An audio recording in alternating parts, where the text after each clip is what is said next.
Parfois, ce ne sont pas les ennemis qui détruisent le destin d'un homme, mais l'ombre silencieuse qui grandit dans le cœur de celui qui l'appelle frère. Les histoires de Sika, abonne-toi pour nous encourager. La chaleur de la nuit ivoirienne enveloppait les ruelles d'Abobo comme un manteau lourd, rempli d'odeurs familières, charbon brûlé, poussière, poisson frit, parfum d'attiéké encore chaud, et cette humidité persistante qui collait à la peau comme un souvenir. Dans cette atmosphère où tout semblait vivre même quand le ciel se taisait, Samuel marchait lentement, les épaules basses, le regard perdu dans un océan de pensées qu'il ne contrôlait plus. Les bruits du quartier flottaient autour de lui, étouffés, comme s'ils venaient de très loin. Une moto pétaradait 3 rues plus loin. Des voix se mêlaient dans l'air, parfois un éclat de rire, parfois un cri impatient venant d'un vendeur de brochettes. Mais Samuel n'écoutait rien. Il portait quelque chose en lui, une lourdeur que même la nuit n'arrivait pas à cacher. Une voix claire brisa soudain le silence intérieur qui l'emprisonnait. « Sam, mon frère, viens t'asseoir un peu, tu as une tête comme quelqu'un qui a oublié son âme quelque part. » C'était Yao. Toujours Yao, avec son sourire qui ressemblait à un lever de soleil dans un quartier où trop de gens avaient appris à marcher sous les nuages. Assis dans une petite cour éclairée par une ampoule pendue à un fil suspendu entre 2 murs fissurés, il tapa sur une chaise en plastique à côté de lui. Samuel hésita à peine. Il entra dans la cour. « Toi là, toujours en train de surveiller les têtes des gens », murmura Samuel avec un demi-sourire. « Ce n'est pas surveiller, c'est observer. Et toi, mon frère, tu es trop silencieux ces derniers jours. Quand un homme devient silencieux comme ça, soit il prépare quelque chose, soit il tombe. Et je ne veux pas te voir tomber. » Samuel détourna le regard. La voix de Yao vibrait toujours d'une sincérité presque douloureuse à entendre. Ils restèrent un instant sans rien dire. Le vent soulevait doucement un sac plastique coincé dans un grillage. Les bougies posées dans un coin projetaient des ombres tremblantes sur les murs, comme si les ombres elles-mêmes avaient des histoires à raconter. Yao glissa une petite bouteille d'eau vers Samuel. « Bois. Tu n'es pas obligé de parler. Mais au moins, ne te noie pas tout seul. » Samuel prit la bouteille. Ses doigts tremblaient légèrement. Il ne savait pas si c'était la fatigue, la peur ou autre chose. « Tu penses trop, samedi. Et penser trop, ça abîme. » Yao s'approcha un peu. « Tu peux me dire ce qui te pèse. Je suis là. » Samuel serra la mâchoire. Il aurait voulu. Mais comment dire à Yao que la ville avait coincé dans un coin sombre où aucun rayon de lumière n'arrivait plus à entrer? Comment avouer que les dettes s'empilaient comme des pierres sur sa poitrine, que son père se mourait dans un lit d'hôpital qu'il ne pouvait plus payer, que chaque matin il se réveillait avec la sensation d'être un homme qui coule dans un puits sans corde? Et surtout, comment dire à Yao qu'on lui avait fait une proposition qui ne ressemblait à rien de ce qu'un être humain devrait entendre? Il pinça les lèvres. « C'est juste un moment difficile. Ça va aller. » Yao secoua la tête lentement. « Tu mens mal. Même ma petite nièce de 3 ans ment mieux que ça. » Samuel sentit malgré lui un rire lui échapper. Un rire court, nerveux, mais réel. « Tu n'as pas changé, dit-il. Je ne compte pas changer. Le jour où je change, prévient le quartier, ça voudra dire que le monde est en train de finir. » La nuit semblait les envelopper davantage. L'air se fit plus doux. On aurait dit que la cour respirait avec eux. Puis, soudain, Yao murmura. « Sam, tu sais que si un jour tu tombes, même si tout le monde t'abandonne, moi je ne te lâche pas. Je vais te tenir. Je te jure. » Samuel sentit son cœur se serrer. Un serment lent, profond, presque dangereux. « Merci, » répondit-il simplement. Ce mot-là avait un poids qu'il n'avait jamais eu auparavant. Quand Samuel quitta la cour, la nuit semblait plus épaisse, comme si elle avait entendu trop de choses. Ses pas résonnaient contre le sol poussiéreux. Il glissa les mains dans ses poches. Son téléphone vibra. Encore ce numéro. Toujours le même. Un message.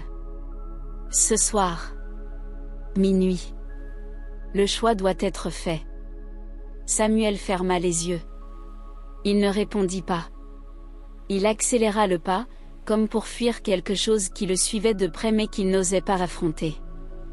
Arrivé chez lui, dans sa petite chambre trop étroite pour contenir ses soucis, il s'effondra sur le lit. Le ventilateur faisait un bruit étrange, comme s'il peinait à survivre lui aussi. Sur le mur, une vieille photo. Lui et Yao, enfant. Couverts de poussière après un match de foot improvisé. Souriant comme des rois sans couronne mais riches de liberté. Samuel détourna rapidement les yeux. Il n'arrivait plus à supporter la pureté de ce souvenir. Minuit approcha. Samuel sortit malgré lui. Comme si ses pieds avaient décidé à sa place. Le quartier dormait à moitié. Quelques lampadaires grésillaient. Des chiens aboyaient au loin. Il se rendit à l'endroit convenu. Derrière une vieille mosquée abandonnée, là où plus personne ne venait prier depuis des années. L'endroit avait une odeur étrange, de terre mouillée, de pierres anciennes, et quelque chose d'indéfinissable, presque comme un secret laissé trop longtemps au soleil. Une silhouette l'attendait. Samuel. Tu es venu. La voix était lente, profonde, presque douce. L'homme portait un long boubou noir. Son visage restait dans l'ombre. Samuel inspira difficilement. Je veux comprendre. Je veux savoir ce que vous me demandez exactement. L'homme inclina la tête. La vie t'a offert des murs. Nous t'offrons une porte. Il suffit d'accepter d'y entrer. Il sortit une petite boîte noire et la plaça dans la paume de Samuel. Une chaleur étrange s'en échappait. Une chaleur qui n'avait rien de naturel. Ouvre. Samuel obéit. À l'intérieur, une pierre sombre, lisse, pulsante. Comme un cœur minuscule. Samuel sentit un frisson courir le long de sa colonne vertébrale. Qu'est-ce que c'est? Une clé. Une clé qui ouvre des choses que seuls ceux qui souffrent profondément peuvent atteindre. Samuel referma la boîte. Je ne veux faire de mal à personne. L'homme se mit à rire doucement. Un rire sans joie. Qui t'a dit que tu devais faire du mal? Le destin fait ce qu'il veut. Toi, tu ne fais qu'avancer. Rien d'autre. Samuel serra les dents. Je ne veux pas qu'il arrive quelque chose à Yao. Long silence. Très long. Puis l'homme répondit. Personne n'a parlé de Yao. Samuel recula d'un pas. L'homme se redressa légèrement. Les pensées sont des portes, Samuel. Tu l'as déjà ouvert depuis longtemps. Nous ne faisons que la pousser. Quand Samuel rentra chez lui, tremblant, son téléphone vibra. Un message de Yao. Demain, j'ai quelque chose d'important à te dire. Sois dispo. Samuel s'assit sur son lit. Sa respiration était saccadée. Il murmura. Pourquoi maintenant, pourquoi toi? Le lendemain, il retrouva Yao devant un grand bâtiment blanc aux vitres brillantes. Regarde, samedi. Ils m'ont pris. Je commence bientôt. Et il posa une main sur l'épaule de Samuel. Je veux que tu viennes aussi. Tu vas déposer ton dossier. Il cherche encore du monde. Je te laisse pas derrière. Jamais. Samuel sentit ses yeux brûler. Il ne répondit pas. Parce qu'il savait que le destin se jouait déjà derrière son dos. Et qu'il n'avait plus aucun contrôle. Samuel regardait le bâtiment blanc comme s'il observait un mensonge déguisé en promesse. Le vent lui apportait une odeur de ciment frais, de peinture, de réussite qui brille trop pour être honnête. Yao parlait avec l'enthousiasme d'un homme qui voit enfin un chemin s'ouvrir devant lui, un vrai chemin, pas ces ruelles poussiéreuses où l'avenir se perd dans les regards fatigués. Samuel observait les lèvres de son ami bouger, son rire simple, sa fierté de celui qui a survécu à tout et qui veut maintenant tout partager. Il aurait voulu ressentir la même flamme. Il n'y arrivait pas. Il se sentait comme quelqu'un qui regarde la lumière depuis le fond d'un puits. « Sam, tu m'écoutes ?» demanda Yao en lui donnant un léger coup d'épaule. Samuel hocha la tête, par réflexe, comme un homme qui flotte entre deux mondes. Yao sourit, large, lumineux. « Je t'ai dit que je ne t'abandonne pas. Pas maintenant. Pas jamais. Tu vas entrer là-dedans avec moi, on va commencer ensemble. Tu vas voir, ce sera notre porte de sortie. » Le mot « porte » résonna en lui comme un écho trop familier. Il revit la boîte noire. La pierre sombre. La chaleur étrange. Le rire de l'homme dans la nuit. Il sentit sa gorge se serrer. Yao leva les yeux vers le ciel, comme pour boire un peu de soleil avant de reprendre la parole. « Sam, toi et moi, on a trop souffert pour finir comme tous ces gens qui abandonnent. On va s'en sortir, je te le jure. » Samuel observa Yao comme si c'était la dernière fois qu'il le voyait vivant. Chaque détail lui brûlait la mémoire, la cicatrice au-dessus de son sourcil, sa peau marquée par les années de galère, ses yeux pleins de lumière et d'illusions précieuses. Yao fit un pas vers l'entrée du bâtiment et ouvrit les bras, comme un guide prêt à montrer le futur. Samuel resta immobile. Une femme sortit du bâtiment. Grande, tailleur noir, allure professionnelle. Elle regarda Yao avec un sourire poli. « Monsieur Quadio ? Votre contrat est prêt. Vous pouvez entrer. » Yao se tourna vers Samuel, rayonnant d'un bonheur qui ne lui appartenait déjà plus. « J'arrive, madame. »« Sam, attends-moi là. Juste 5 minutes. Je reviens. Après, on règle ton dossier. » Il tapa sa main contre celle de Samuel, un geste familier, solide, comme le symbole d'un pacte entre deux frères têtus. Puis il entra. Samuel le suivit du regard jusqu'à ce que les portes automatiques se referment sur lui. Un courant d'air passa. Un frisson descendit de nulle part. Il sentit la petite boîte noire dans sa poche comme un poids vivant, un poids qui respirait presque. Il la serra si fort que ses doigts blanchirent. Elle vibra légèrement, ou peut-être était-ce sa main qui tremblait. Il l'ignorait. Une voix retentit derrière lui. Samuel. La même voix. La même tonalité douce et dérangeante à la fois. L'homme au boubou noir. Impossible qu'il soit là. Impossible de l'avoir suivi. Impossible que personne ne l'ait remarqué. Et pourtant, il était là, debout, comme s'il avait poussé une porte invisible pour apparaître juste derrière lui. Samuel frissonna. « Pourquoi vous êtes ici ?» demanda-t-il dans un souffle. L'homme observa la façade immaculée du bâtiment, puis tourna la tête vers Samuel, comme quelqu'un qui connaît déjà la suite d'une histoire que d'autres sont encore en train de vivre. Les hommes choisissent leur route en croyant qu'elles sont neuves. Mais certaines routes existent bien avant eux. Yao vient d'entrer dans une pièce où rien n'est ce qu'il croit. « Toi, Samuel, tu es au seuil. » Samuel recula d'un pas. « Je ne veux pas que vous vous approchiez de lui. Je ne veux pas que vous me parliez de lui. » L'homme lui sourit. Un sourire calme, sans menace, mais traversé par une étrange certitude. « Tout ce que tu veux protéger se brise dès que tu t'approches. Tu devrais le savoir. » Samuel sentit un coup dans la poitrine, comme si le sol se dérobait sous lui. « Vous ne savez rien de moi. » L'homme hocha la tête avec une lenteur presque respectueuse. « Je sais ce que ton cœur refuse d'admettre. Je sais ce que cette pierre représente pour toi. Je sais ce que tu as déjà commencé, même si tu crois encore pouvoir reculer. Le destin n'est pas une menace, Samuel.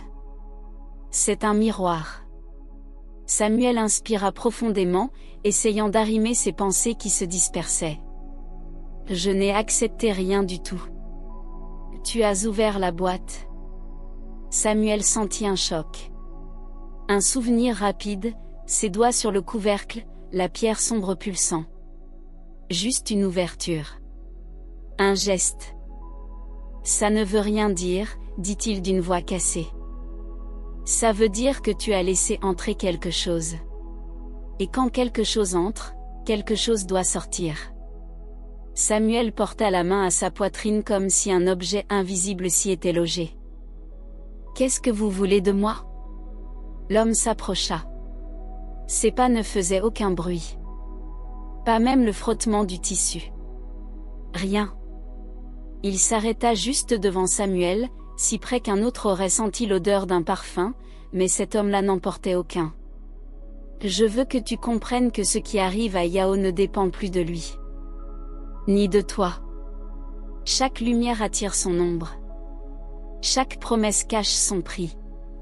Tu voudrais le protéger, mais parfois, protéger quelqu'un, c'est accepter de perdre quelque chose de soi. Samuel sentit son souffle se briser.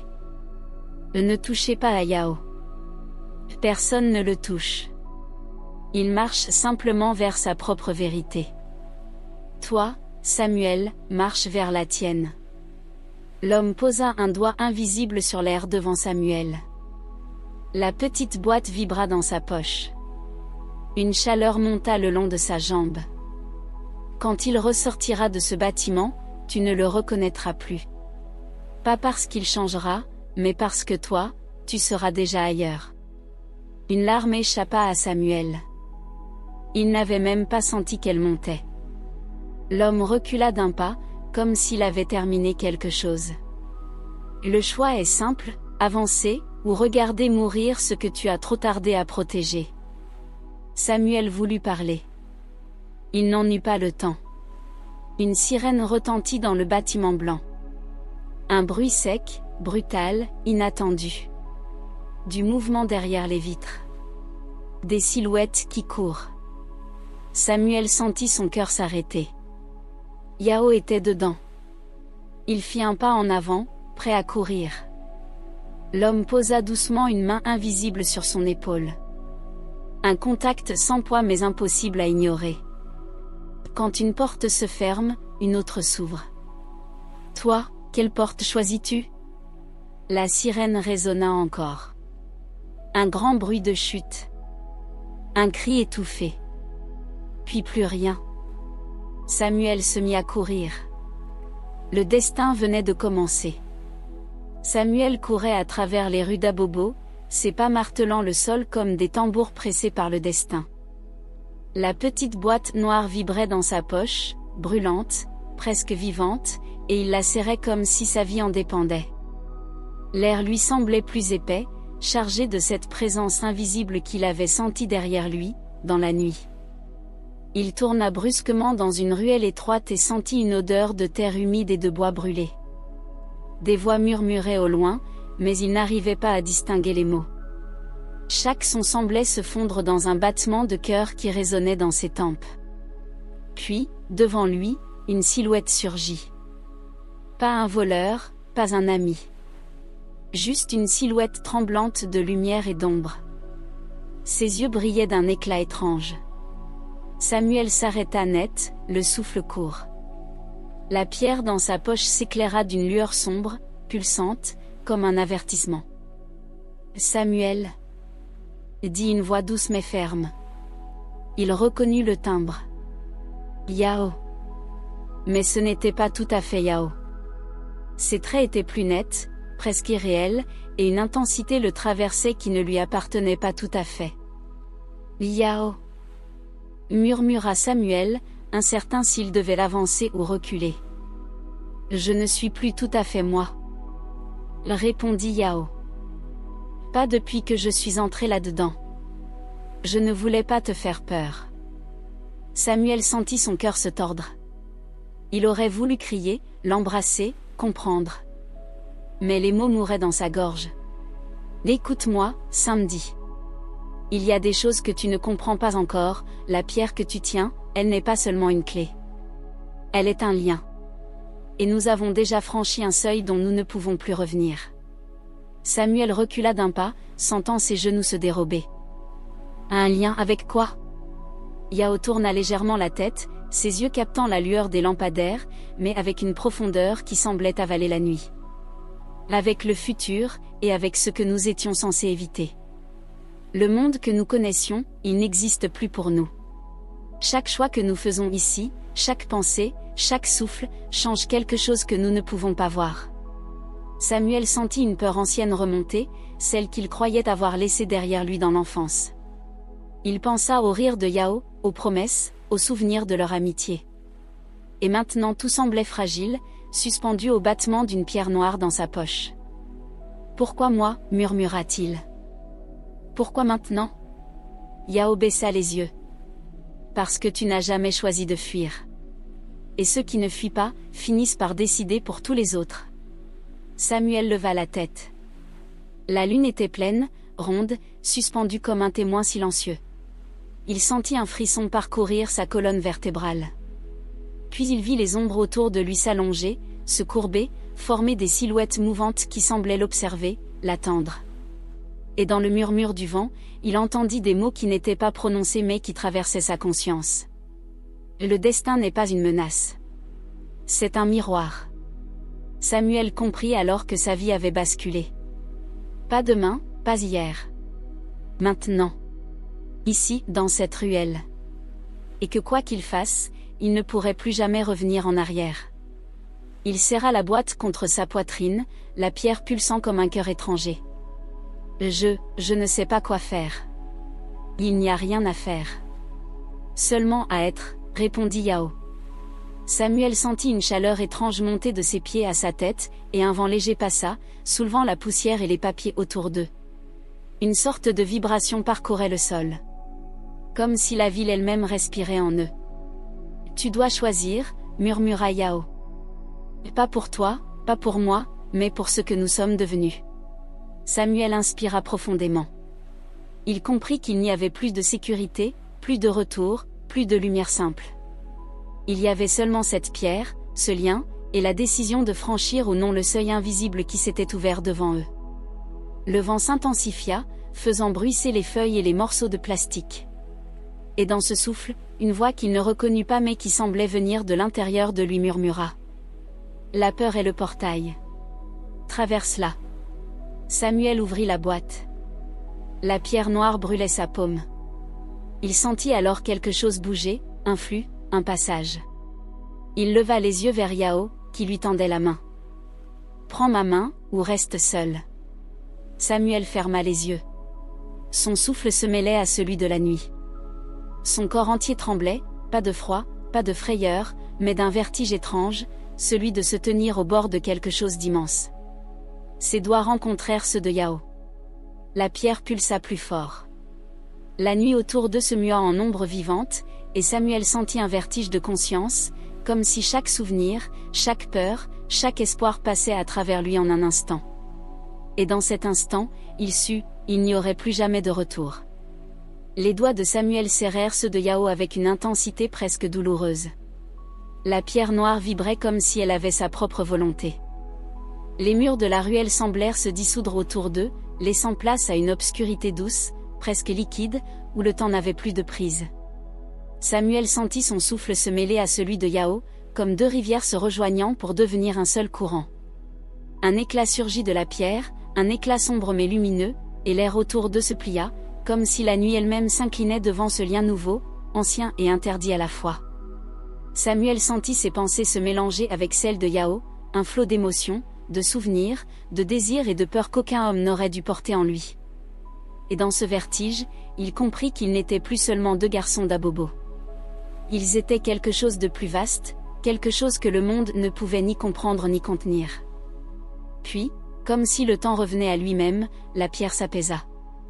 La ruelle réapparut, intacte, mais Samuel savait que rien ne serait plus jamais pareil. Yao le regarda avec un mélange d'épuisement et de certitude. « Nous sommes entrés dans quelque chose de plus grand que nous. Tu comprends maintenant ?» Samuel hocha la tête, incapable de parler. Ses lèvres tremblaient, mais son cœur battait d'un rythme nouveau, intense, vivant. Ils restèrent là un moment, silencieux, chacun sentant la transformation silencieuse qui s'était opérée en eux. Puis Yao murmura. « Peu importe ce qui vient, nous avons choisi d'avancer.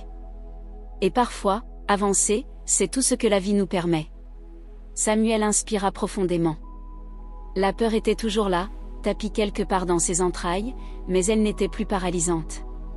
Elle était devenue un moteur, une flamme qui le poussait à tenir, à comprendre, à ne pas fuir. Il referma doucement la boîte. La pierre était calme, comme si elle reconnaissait le choix fait. Samuel et Yao échangèrent un dernier regard. Pas de mots, seulement une promesse silencieuse, quoi qu'il advienne, ils seraient liés, à jamais, par ce qu'ils venaient de traverser. Et tandis que l'aube pointait sur Abobo, timide mais certaine, Samuel comprit que la véritable histoire ne commençait pas avec la peur ou les choix difficiles, mais avec la décision de regarder l'inconnu en face et de marcher, même quand le chemin disparaît sous nos pieds. Il n'y avait pas de héros. Pas de retour possible. Seulement deux hommes, un lien ancien et mystérieux, et la certitude qu'à chaque choix, chaque souffle, ils écrivaient leur propre légende dans l'ombre et la lumière d'une ville qui ne dormirait jamais vraiment. Et dans ce silence créatif, où le monde semblait retenir son souffle, Samuel sut que la vie venait de lui apprendre la plus grande leçon. Parfois, ce n'est pas le courage qui forge le destin, mais la capacité de rester humain dans ce que l'on ne peut contrôler. Abonne-toi pour plus d'histoires, laisse-nous tes appréciations dans les commentaires.